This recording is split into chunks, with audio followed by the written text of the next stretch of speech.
Hey everyone, welcome to another sit down with Michael Franzese. Hope everybody is doing well. All is very good, very blessed on this end. As always, my friends, I give all the praise, honor, glory, and thanksgiving to our God for that. Well, you never know what's going to happen when you wake up in the morning, and today I am being bombarded, I would say, by all the news media because of this latest arrest and scandal with the NBA and gambling. And everybody's hitting me up, and I understand why. I'm kind of the go to guy on this because I've been working with all the pro leagues and the NCAA about gambling and players getting involved in it for 30 years now. As a matter of fact, I was recruited out of prison when I was, about 6 months away from coming home and started working with all the major leagues back then. And obviously, that was followed up by the NCAA, and have done over 300 universities, both Division One and Division Two, speaking to all the student athletes over the years. So why did they pick me? Because I had a big gambling operation on the street. I had 12 or 13 bookmakers working for me at that time. And so obviously I knew a lot of athletes get in trouble all the time, with respect to gambling. It happens. I don't like to throw a wide net over everybody, but listen, you got to understand with athletes, gambling is an extension of their competitiveness. They raise the stakes when they gamble.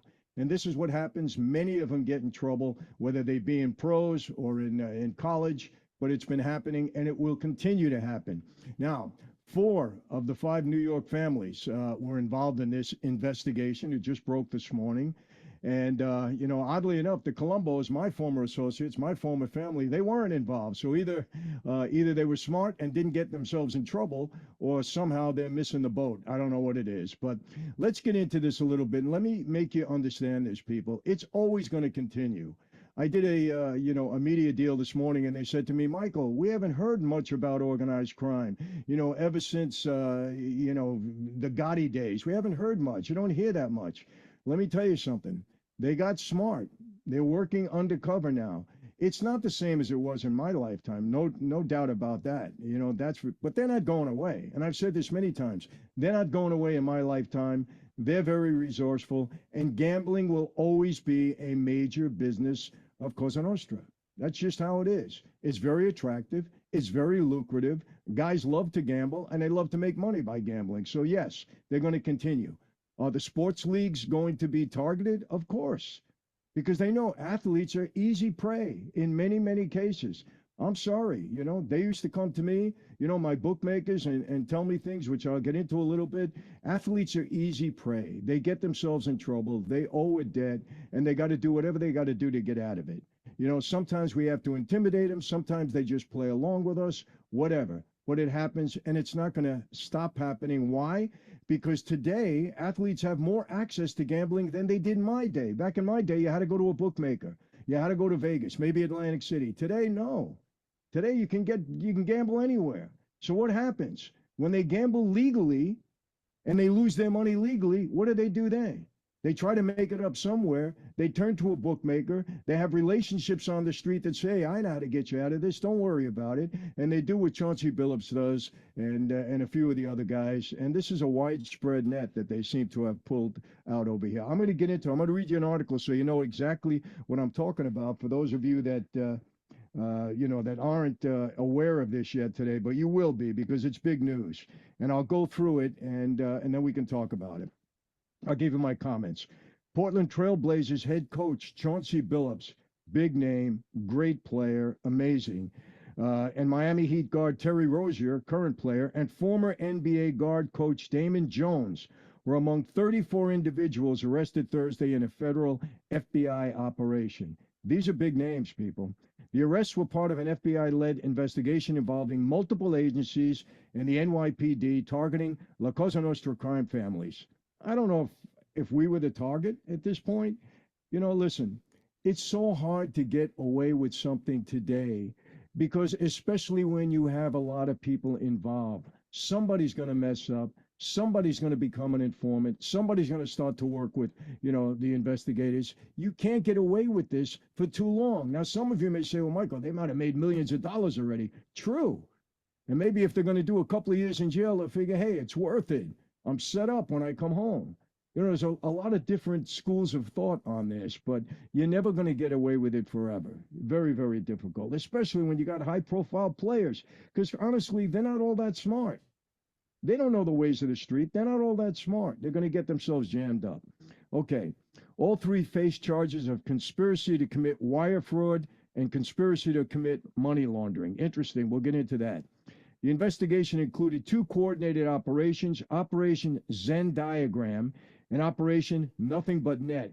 You know, it was both, it involved sports gambling and it involved card playing. And this is the oldest trick in the book, you know, with cards. Oldest trick in the book. I mean, this goes back God knows how long, certainly during my day and beyond. The operation spanned 11 U.S. states. They focused on illegal gambling, money laundering schemes linked to organized crime. Remember this, people. Any bookmaker that can carry a bet or handle a big bet, they're going to be involved with organized crime. You know, in New York especially. Why? Because number one, we're not going to let them operate alone. They're going to have to operate with us. We're not going to let an illegal bookmaker operate on his own. He's going to have to answer to us. And if he doesn't, he's in trouble. We'll put him out of business or whatever. All right. And they want to work with us because remember, bookmakers give credit. They don't take your credit card. They don't take your money up front. They give credit. Well, if they have a collection problem, what are they going to do? Very simple. They come to us and we collect. We're pretty good at collecting. So bookmakers want to be involved with us. They'll give up a piece of the action just to have the protection from us. So if you're dealing with a bookmaker that can carry any kind of a bet, they're going to be involved with us in some way, shape, or form. I'm saying us. You know, I'm not a member anymore, but, you know, sometimes I just say things like that. So let's keep going. FBI Director Kash Patel stated the operation uncovered schemes where NBA players and coaches, not surprised, rigged gambling systems to benefit criminal networks. They're working with guys on the street. A confidential, listen to this, and this is what I just said. A confidential FBI source recorded over 3,000 calls and meetings with targets and participated in rigged poker games using cheating devices, an example, shuffling devices and x-ray tables. Again, oldest trick in the book. They're more sophisticated now. If you go back to the movie Casino, remember when De Niro caught the guy, they had the little, the device, and they were signaling somebody at another table when they were playing blackjack at that time. Oldest trick in the book, really. And now, with the level of sophistication technologically that they have, forget it. They can do wonders, especially when people are playing along with them. 3,000 calls they got on tape. Billups and Jones were identified as face cards, and they're former pro athletes that used to lure victims referred to as fish into poker games. Who wouldn't want to play, poker with an NBA player? Who wouldn't? Hey, come on to the table. Let's have some fun together. They want to be around the player. You know, it's good for them. They sit down, they play a little game of poker, and that guy, the NBA player, is luring them into a fixed game. Let me tell you something. Guys that are gamblers, they're easy prey also. You give them an opportunity where they can earn money with something that they love to do, gambling. It's in their blood, in their system. They love it. Easy prey. They're fish. That's basically what they are. Fish. The fish were unaware the face cards. The face cards were called the NBA players, were part of the scheme. Rozier, big player, allegedly faked, listen to this, not uncommon at all. He faked an injury during a March 23rd, 2023 game. The Hornets and the Pelicans were playing, and they allowed co-defendant De Niro Laster to place insider bets. Remember this. It's never about winning or losing. It's about what? The point spread. I'll give you an example. I'm going to go back because I don't want to name. Look, innocent until proven guilty. These are allegations. We don't know. This is what's being alleged. We'll see. Let me give you an example. Let's go back, to players that aren't playing anymore. Lakers are playing, right? An inside bet. They got an inside deal with the referee. Let's say the referee, and don't think that this doesn't happen. It absolutely does. The referee wants to make some money. It's Christmas time. He needs a few extra bucks. God forbid one of his kids, need an operation. He needs some extra money. So what happens? It's never about winning or losing. It's about the spread. Lakers are favored to win by 10 points, right? He's got somebody he can trust, an uncle, a cousin, a brother, a neighbor, somebody very close to him. Listen, I want you to bet, X amount of dollars on the under. What do you mean? Kobe Bryant, all these guys, Shaq are playing again. You sure you want to go the under? Just put it on the under for me. So now the referee, you know this. He can call a foul every time these guys move down the court, or he doesn't have to call the foul. He misses it, right? So what does he do?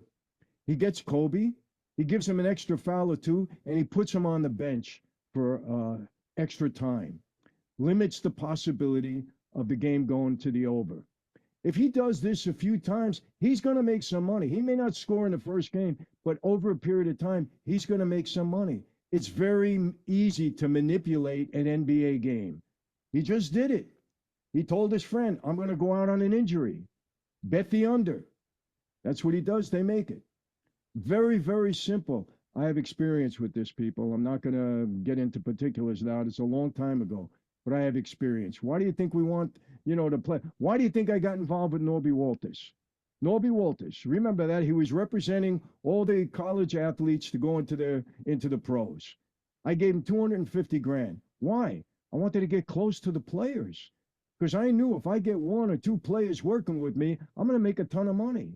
That's why I got involved with Norby. That's why I gave him the money. No question.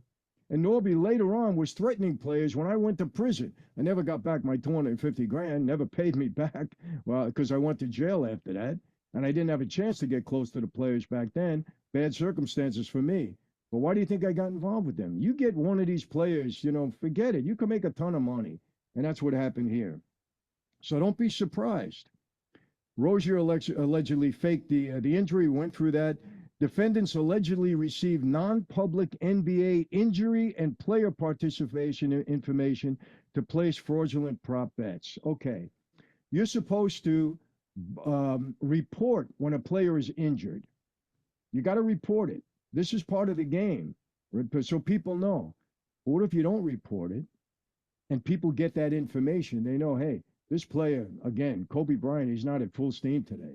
This player's not at full steam. Bet the under, whatever. This is what's going to happen. You can bet so many different ways during a game. So when you have injury information that only you have, you can make a lot of money. That's why they tell you, you're not allowed to get this information out. It's got to be reported or forget it. Big advantage you can get with unreported injury information.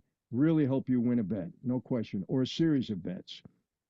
Proceeds from these bets were laundered, including through cryptocurrency conversions to evade detection. They didn't have that back in my day, but now listen, like I said, guys in that life are very resourceful. They will figure things out, no question. They will figure things out. So now they're using crypto, which to a large degree goes undetected. But what happened? You got an informant here. He's got 3,000 calls or text messages that he put together. You have an informant, and you always are going to have an informant. It's going to happen. Remember that.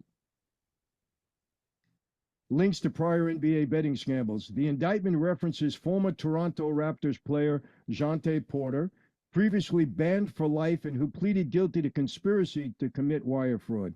That's a gambling situation. Prosecutors allege Porter was threatened due to gambling debts and coerced to share insider information used for betting. Give you an example. Back in my day, NFL player, right? And this happened. I'm not going to mention the names. More than once, but this happened. Bookmaker working with me, he comes to me, hey, this player from the Jets, he's into me really heavy. He owes me 50 grand. Okay, what do you want to do? Should I bring him to you? How should I collect?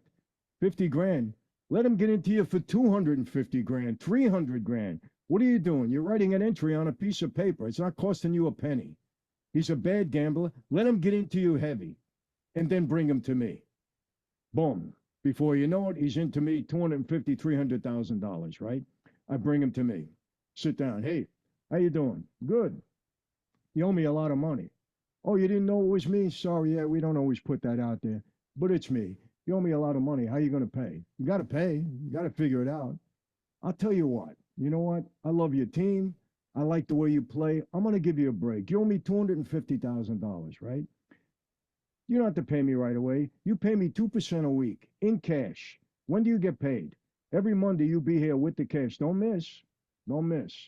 And I'll let you slide for a while. I don't care. That's fine with me. He wants to do anything to get out of the room. He leaves. What do we find out? We're tracking a guy. He goes to another bookmaker somewhere else, right? And he's trying to make up the loss by betting somewhere else. Well, we all know what's going on. So pretty soon, he can't even pay me the 2%. We call him back in the room. Hey, let me explain something to you, my friend. You don't get away with a gambling debt. You got to pay me. You got a rich uncle. You got a godfather. Who would it? Go rob a bank. I don't care what you do, but you're going to pay me. That's it. Well, Michael, let me tell you that. For some reason, I got a soft spot with you. I don't know why. So here's what we're going to do. You're a good running back, right? Yeah. All right. First 3 times next game, you put the ball on the ground. What? You heard what I said. Put the ball on the ground. First 3 times. You're a wide receiver? Okay. Make sure that that ball doesn't go into your hands. That's it. You're a quarterback? First 3 times you get the ball, put it in the other team's hands. I'll worry about the rest. I'm getting an edge now. I know what to do. You're going to do this over a period of whatever amount of games I tell you, and that's how we're going to even up the score. And if you don't do it, you don't want to know what happens at that point. I think you understand where I'm coming from. That's it. Very powerful. That's how you get these players to work with you. NBA player, the same thing. I don't care what you do. Foul yourself out of the game. Do whatever. Referee, same thing. You make sure it goes my way. Are all of these type of people involved in gambling? Of course. Gambling is huge. Why do you think the NBA and all of these organizations now are being involved with gambling? Money. Period. Huge.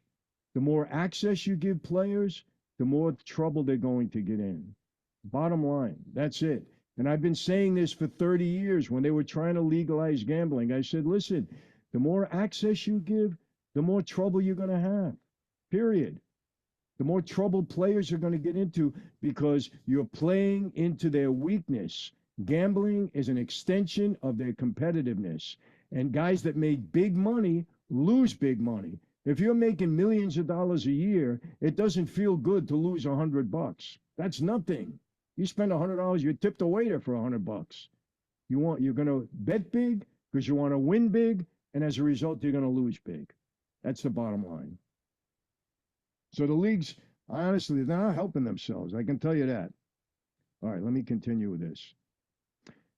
Financial impact. Defendants allegedly placed hundreds of thousands of dollars on fraudulent bets, The estimated intended losses totaled in the millions, no doubt about it. Bets were placed using straw bettors, guys that they just brought in to bet, to bypass betting limits and maximize profits. In other words, you can't bet so much at one time, so you get a number of different guys and you have them each come in and bet. But again, what are you doing? You're making the scheme known to more people. Oh, I can't bet 100,000. That's the limit. So I'll have to get 3 or 4 or 5 guys come in and let them all bet for me. Now they're all in on the scam. They're all in on the scheme. The more you widen that net, the more possibility you've got of somebody cracking or getting in trouble or being an informant or whatever. Do you see how it happens? I always tell people, you want to do a crime, do it alone. And if you can't do it alone, don't do it at all. Because chances are whoever you're working with is going to jam themselves up and they're going to get in trouble and they're going to implicate you. No doubt about it. Okay. The NBA placed Billups and Rozier on immediate leave of absence pending further review. The league pledged full cooperation with federal authorities, emphasizing that, quote, the integrity of our game remains our top priority. Okay. And that's true, because let me tell you something. If the NBA or the NFL or Major League Baseball or NHL ever become what wrestling was, pro wrestling was during my day, forget it. The sports will lose all their luster because a major part of their business, the reason people watch is because they can gamble on the games. Let me tell you, at one point in time, you had a favorite team, right? You would bet on that team.